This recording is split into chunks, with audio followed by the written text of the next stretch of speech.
राजा भर्तरी की ये कथा जरूर सुने। पौराणिक कथाओं के अनुसार बहुत समय पहले की बात है।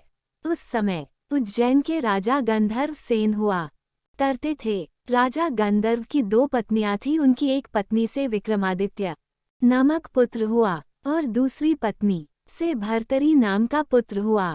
कुछ वर्षों बाद गंधर्व राजा के ये दोनों पुत्र बड़े हो गए तो उन्होंने अपने बड़े बेटे भर्तरी को उज्जैन के राज सिंहासन पर बैठा दिया। भर्तरी के राजा बनने के बाद उज्जैन नगर की जनता पहले से भी ज्यादा सुखी और आनंदमय हो गई। भर्तरी राजा होने के साथ साथ धर्म और नीति शास्त्र के भी बहुत बड़े ज्ञाता थे और धर्म के अनुरूप ही वो अपने राज्य पर शासन करते थे। पौराणिक कथाओं के अनुसार राजा भर्तरी ने पहले से ही 2 शादियां कर रखी थी, लेकिन फिर उन्होंने पिंगला नाम की कन्या से तीसरा विवाह रचाया।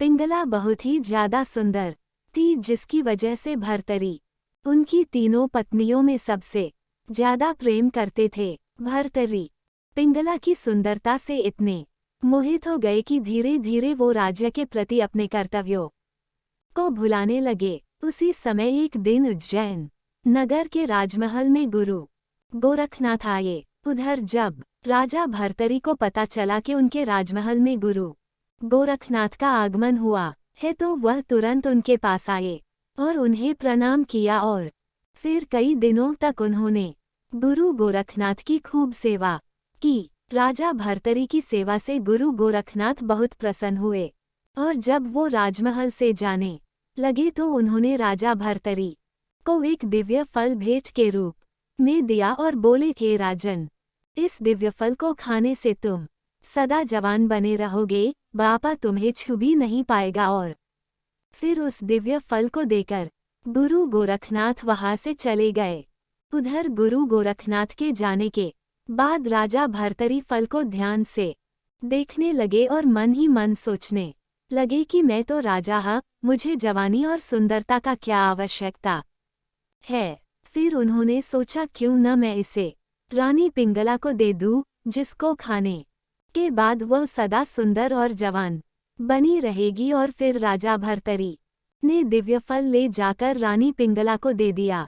लेकिन राजा भर्तरी ये नहीं जानते थे कि जिस रानी को वह सबसे ज्यादा प्रेम करते हैं वे उनसे नहीं बल्कि उसी नगर के कोतवाल से बहुत प्रेम करती थी।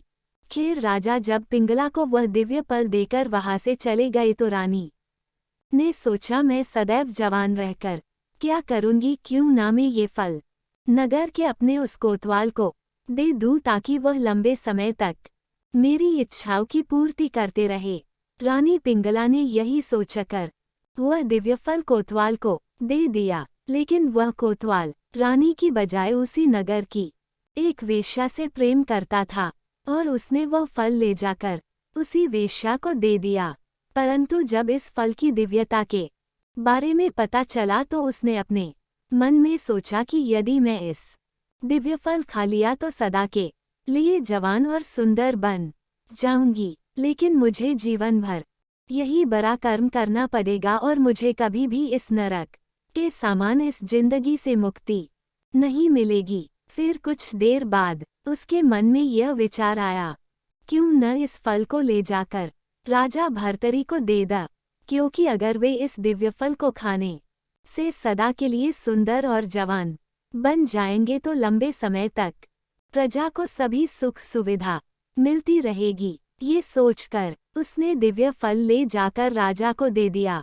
उस दिव्य फल को देखकर राजा भर्तरी हैरान हो गए। पहले तो उन्हें लगा कि किसी ने पिंगला के पास से यह दिव्य फल को चुराकर इस वैश्या को दे दिया है, इसलिए उन्होंने उस वैश्या से पूछा कि ये फल तुम्हें किसने दिया है।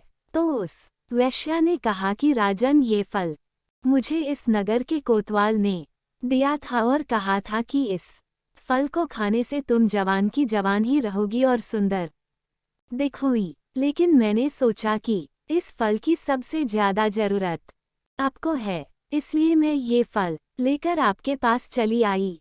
वैश्या की बात सुनकर राजा ने तुरंत सैनिकों को भेजकर कोतवाल को बुलवाया फिर जब वह कोतवाल राजा के समक्ष आया तो उन्होंने उससे पूछा कि ये फल तुम्हारे पास कैसे पहुंचा। तो कोतवाल ने कहा, हे महाराज, मुझे ये फल रानी पिंगला ने दिया है और कहा था कि मैं सदा जवान बना रहूंगा और उनकी इच्छाओं की पूर्ति करता रहूंगा। राजा को बहुत ही बड़ा आघात लगा। हुआ मन ही मन सोचने लगे कि जिस स्त्री को मैंने सबसे ज्यादा प्रेम किया वही स्त्री मेरे साथ छल कर रही है। मैं भी कितना बड़ा मूर्ख था कि जो ये सोचता रहा कि जितना प्रेम मैं पिंगला से करता हूँ उतना ही प्रेम वो मुझसे करती है।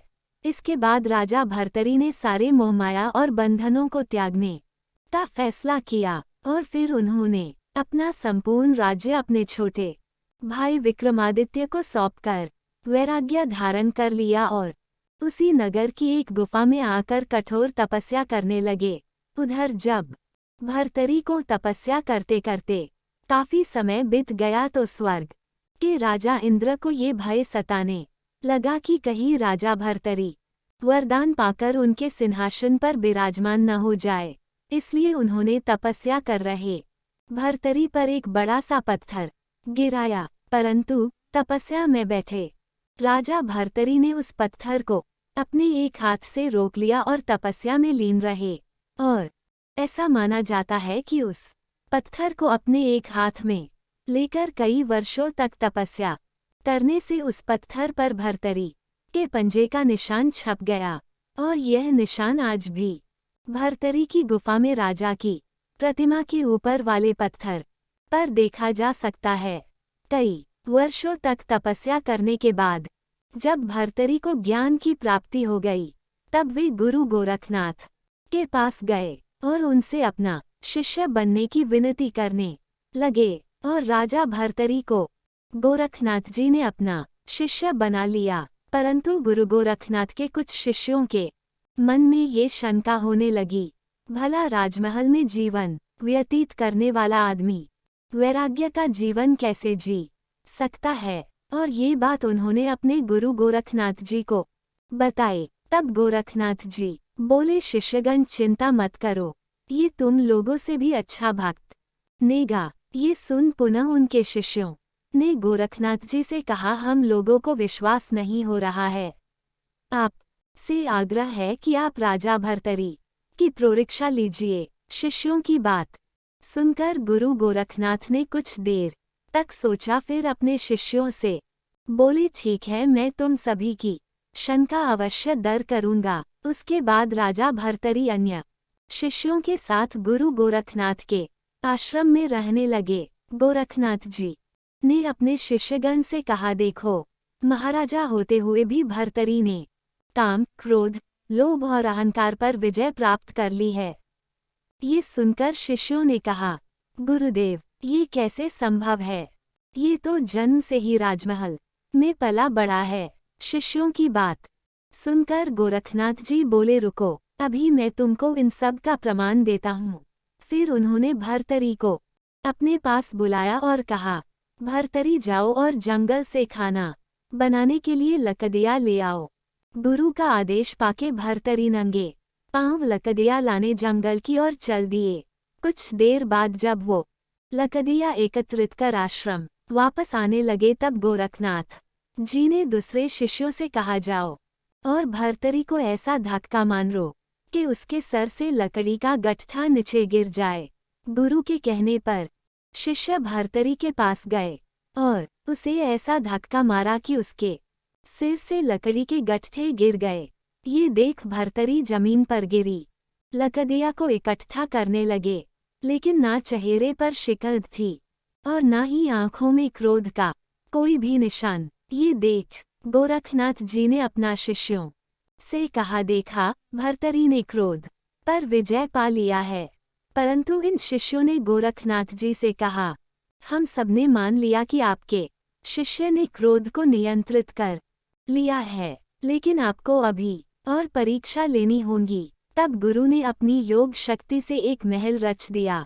उस महल में युवतियां नाना प्रकार के व्यंजन से भर्तरी का आदर सत्कार करने लगी, परंतु भर्तरी ने युवतियों को जर सा भी देखा तक नहीं और आगे बढ़ते गए। ये देख गोरखनाथ जी बोले, शिष्यों अब तो तुम लोगों को विश्वास हो गया कि भर्तरी लोभ और काम दोनों को जीत गए है। किंतु शिष्यों ने कहा, गुरुदेव एक आखिरी परीक्षा और लीजिए। इतने में ही भर्तरी आश्रम में लकड़ी के साथ आ गया। तब गोरखनाथ जी ने भर्तरी से कहा, वत्स, वैराग को पूर्ण रूप से पाने के लिए तुमको 1 महीना मरुभूमि में नंगे पैर पैदल चलना होगा। ये सुनकर भर्तरी बोले, गुरुदेव अभी से मैं ये काम आरंभ करता हूँ। उसके बाद भर्तरी चलते हुए मरुभूमि में पहुँचे। उस समय मरुभूमि का बालू इतना गर्म था कि पैर रखो तो जल जाए। धीरे धीरे समय बीतता गया। तब एक दिन गुरु गोरखनाथ जी शिष्यों को साथ लेकर वहां पहुँचे और फिर उन्होंने अपने योग बल से उस मरुभूमि में वृक्ष खड़ा कर दिया। चलते चलते अचानक भर्तरी का पैर उस वृक्ष की छाया पर आया। तब वे ऐसे उछल पड़े मानो अंगारों पर पैर पड़ गया हो। वह मन ही मन सोचने लगे कि यह निर्जन मरुभूमि में ये वृक्ष कैसे आ गया। वह तुरंत उस वृक्ष की छाया से दूर हटकर चलने लगे। ये देख गोरखनाथ जी प्रसन्न हो गए और अपने शिष्यों से बोले, देखो जिस भर्तरी के पांव राजमहल में गलीचे से कभी नीचे नहीं उतरते थे, आज ये नंगे पांव इस मरुभूमि में चल रहा है। उसके बाद गोरखनाथ जी रूप बदलकर भर्तरी के पास गए और बोले, वत्स इस वृक्ष के नीचे थोड़ा आराम तो कर लीजिए। तब भर्तरी ने उनसे कहा, मैं अपने गुरु की आज्ञा की अवहेलना नहीं कर सकता। मेरे गुरु का आदेश का है कि मैं इस मरुभूमि में नंगे पांव चलता रहूं। फिर भर्तरी कुछ दूर आगे गए। तब गोरखनाथ जी ने अपने योग बल से उनके रास्ते में ऐसी कटीली झाड़ी उत्पन्न कर दी कि उनके वस्त्र फट गए, पैरों में कांटे चुभने लगे। फिर भी भर्तरी ने आह तक नहीं किया। ये देख गुरु गोरखनाथ जी ने अपने योग बल से अग्नि से अधिक ताप पैदा किया। उसके बाद भर्तरी का गला प्यास के मारे सूखने लगा। तभी गोरखनाथ जी ने भर्तरी के नजदीकी एक हरा भरा वृक्ष खड़ा कर दिया, जिसके नीचे पानी से भरी मटकी और सोने का लोटा रखा था। परंतु भर्तरी ने इसकी और देखा भी नहीं। फिर कुछ देर बाद उन्होंने देखा कि सामने से गोरखनाथ आ रहे हैं, और जब वे उनके नजदीक आए तो उन्होंने अपने गुरु को प्रणाम किया। फिर गोरखनाथ जी ने भर्तरी को गले लगाते हुए कहा, वत्स मैं तुमसे अति प्रसन्न हूँ और मैं तुम्हें वर देना चाहता हूँ, जो भी चाहो मांग लो। ये सुन भर्तरी बोले, गुरुदेव आप प्रसन्न है तो मुझे और क्या चाहिए, क्योंकि शिष्य के लिए गुरु की प्रसन्नता ही सब कुछ है। आप मुझसे संतुष्ट हुए, मेरे करोड़ों पुण्य कर्म और याग तप सब सफल हो गए। गोरखनाथ बोले, नहीं मेरे प्रिय भक्त भर्तरी, आज तुम्हें कुछ न कुछ वरदान लेना ही पड़ेगा। इतने में ही भर्तरी की नजर एक सुई पर गई तो उन्होंने उसे उठा लिया और बोले, गुरुदेव प्यास से मेरा कंठ फट गया है, सुई में धागा परो दीजिए ताकि मैं अपना कंठ सीला। ये सुन गुरु गोरखनाथ जी बोले, भर्तरी तुम धन्य हो, तुम्हें अष्टसिद्धि नवनिधि कुछ भी नहीं चाहिए।